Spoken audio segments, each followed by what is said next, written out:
Welcome to day 179 on the trail. We have three readings for today from 2 Corinthians 8, verses 1 through 24, 1 Samuel 15, verse 34 through 17:58, and 2 Maccabees chapter 10, verses 1 through 9. Today, from the book of 1 Samuel, we find two very important stories from the life of David: his anointing by Samuel as Israel's second king, and his defeat of Goliath. In the first story, David, despite being the youngest and lacking the outward appearance of a would-be king, is chosen by God to replace Saul as the king of Israel. We find the reason in 1 Samuel 16, verse 7. Do not look on his appearance or on the height of his stature, because I have rejected him. For the Lord does not see as mortals see. They look on the outward appearance, but the Lord looks on the heart. So the question then is, what are the characteristics and qualities that God seeks in his servants? First, we should remember that the Hebrew word lavav, often translated as heart, represents not the seat of emotions, as is often the case today, but the mind, the conscience, or the inner self. It is that place within us that makes decisions and defines who we really are. In the inward self, we find our motives and intentions. God knows who we really are in our inmost being, and it is not the image that we portray to the world. As we know, throughout David's life, he will not always make the right choice or be driven by righteous motives. So how is David's heart different than Saul's, since Saul also makes repeated unwise decisions based on self-interests? As we continue to read the stories of David, we will pay close attention to answering this question. Now let's turn to the story of David's encounter with Goliath. Once again, under Saul's leadership, Israel is facing another battle with the Philistines. The armies have drawn battle lines on two sides of the valley of Elah. Each day, the Philistine champion, Goliath of Gath, would come out and taunt the Israelites. The Hebrew Masoretic text describes Goliath as 10 feet tall, while the Septuagint, the Greek version of the Hebrew Bible, reduces his height to 6 foot 9 inches, which still would have been impressive and intimidating. Goliath is wearing armor weighing approximately 126 pounds and carrying a spear whose head would have weighed about 15 pounds, which is about the size of an Olympic shot put. Goliath taunts Israel for 40 days, saying, "He stood and shouted to the ranks of Israel, 'Why have you come out to draw up for battle? Am I not a Philistine? Are you not servants of Saul? Choose a man for yourselves and let him come down to me. If he is able to fight me and kill me, then we will be your servants. But if I prevail against him and kill him, then you shall be our servants and serve us.' And the Philistine said, 'Today I defy the ranks of Israel. Give me a man that we may fight together.' When Saul and all Israel heard these words of the Philistine, they were dismayed and greatly afraid."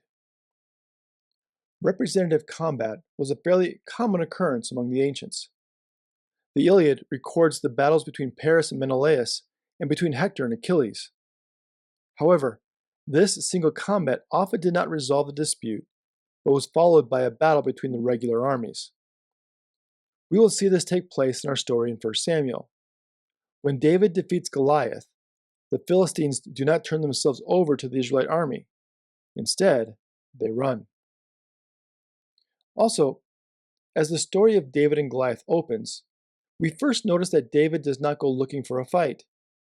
Instead, he is obeying his father's instructions to take supplies to his eldest three brothers and their commanders. Then, during one of his many trips between his father's flocks and serving Saul, David overhears Goliath's threats against Israel and his insults against God. So David asks questions about what is happening.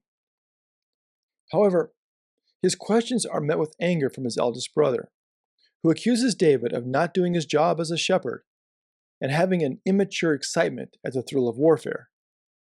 But again, David has only asked questions. Saul hears of David's questions and calls upon David. David said to Saul, "Let no one's heart fail because of him. Your servant will go and fight with this Philistine." Saul said to David, "You are not able to go against this Philistine to fight with him, for you are just a boy, and he has been a warrior from his youth." But David said to Saul, "Your servant used to keep sheep for his father, and whenever a lion or a bear came and took a lamb from the flock, I went after it and struck it down, rescuing the lamb from its mouth. And if it turned against me, I would catch it by the jaw, strike it down, and kill it. Your servant has killed both lions and bears, and this uncircumcised Philistine shall be like one of them, since he has defied the armies of the living God." David said, "The Lord who saved me from the paw of the lion and from the paw of the bear will save me from the hand of this Philistine." Here, I believe we see one element of David's heart, his inward self. David's defeat of the lions and the bears, and yes, they are plural, was not a source of pride for David, but an opportunity to share a story of God's power and care. David is showing something to Saul. True victory is not found in the size of the spear or the shield, or the might of one's army, but in the faithfulness and power of God. Before David faces Goliath, Saul offers David his armor and sword. However, David rejects Saul's offer, and instead decides to select weaponry that he was familiar with. Again, David's focus is not on Goliath, Saul, his armor, or even the Philistine army. Instead, David's entire focus is on God's power and faithfulness. Therefore, when face to face with Goliath, with both armies and their leaders watching, David makes this powerful declaration to Goliath.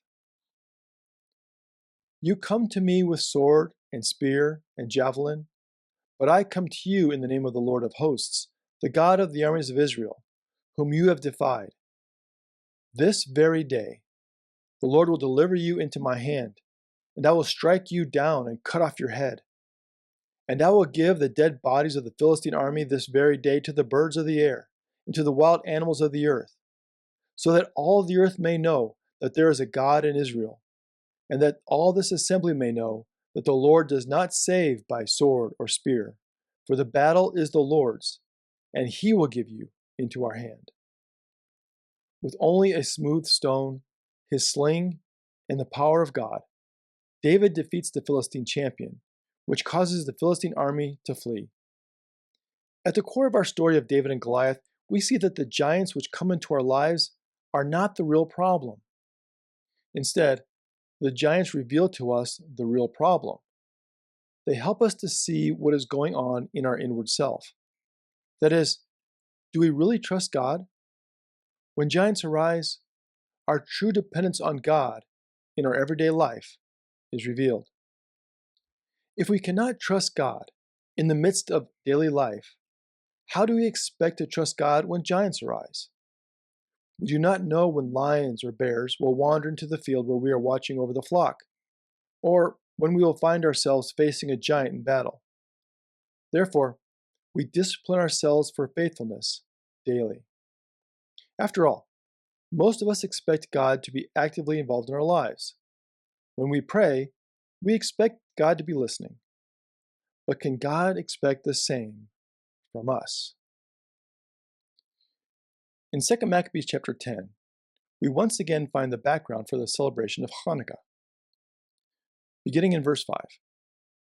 It happened that on the same day on which the sanctuary had been profaned by the foreigners, the purification of the sanctuary took place, that is, on the 25th day of the same month, which was Chislev.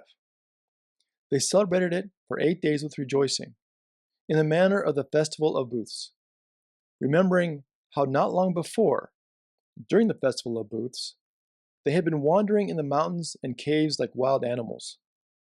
Therefore, carrying ivy-wreathed wands and beautiful branches, and also fronds of palm, they offered hymns of thanksgiving to him who had given success to the purifying of his own holy place. They decreed by public edict, ratified by vote, that the whole nation of the Jews should observe these days every year. As a reminder, the purification of the temple on the 14th of December 165 BC, following the victories of Judas, are found in both 1st and 2nd Maccabees. However, the miracle of the purified oil for the temple menorah, lasting 8 days, is only found in the Babylonian Talmud, Tractate Shabbat 21b. In 2nd Maccabees, we learn that the celebration of Hanukkah was also connected to the festival of booths, or Sukkot, which occurs in late September to mid-October. In the New Testament, Hanukkah is mentioned in John chapter 10, verse 22 as the Feast of Dedication. Finally, as a reminder, in our discussion of Palm Sunday on day 35 on the trail, Luke 19 mentions that when Jesus enters Jerusalem, the people are waving palm branches. As we see here in 2nd Maccabees, the palm branch was a symbol of the Maccabean victory. It was emblazoned on their coins, a symbol of throwing off the yoke of the oppressor and revolution. So on that day when Jesus entered Jerusalem, nearly 2 centuries later, the palm branches being waved by the crowd are not simply an expression of celebration, but a reminder of the Maccabean revolt and a call to revolution. Finally, in our reading from 2 Corinthians today, we turn to chapter 8 and Christian generosity. Beginning in verse 1. We want you to know, brothers and sisters, about the grace of God that has been granted to the churches of Macedonia. For during a severe ordeal of affliction, their abundant joy and their extreme poverty have overflowed in a wealth of generosity on their part. For as I can testify, they voluntarily gave according to their means, and even beyond their means, begging us earnestly for the privilege of sharing in the ministry to the saints. Once again, we see Paul's emphasis on grace. As Paul repeatedly reminds us in his letters, God always acts first to show us grace. Therefore, anything we do in service to God and his people is a response to God's grace. Therefore, even as Paul emphasizes the extreme generosity of the churches of Macedonia, he is sure to note that their generosity flows from God's grace. But the Macedonian church not only responded to God's grace out of their financial poverty, but they did so with abundant joy. These faithful Christians living in Macedonia embraced the privilege of sharing in the work of God through their own sacrifice. And their generosity was not only an example for the Church of Asia Minor, but for us as well. Sacrifice and generosity are not defined by the amount given, but by the spirit of thankfulness to God that fills the heart of the giver. Thank you for joining us today. Until next time, stay on the trail.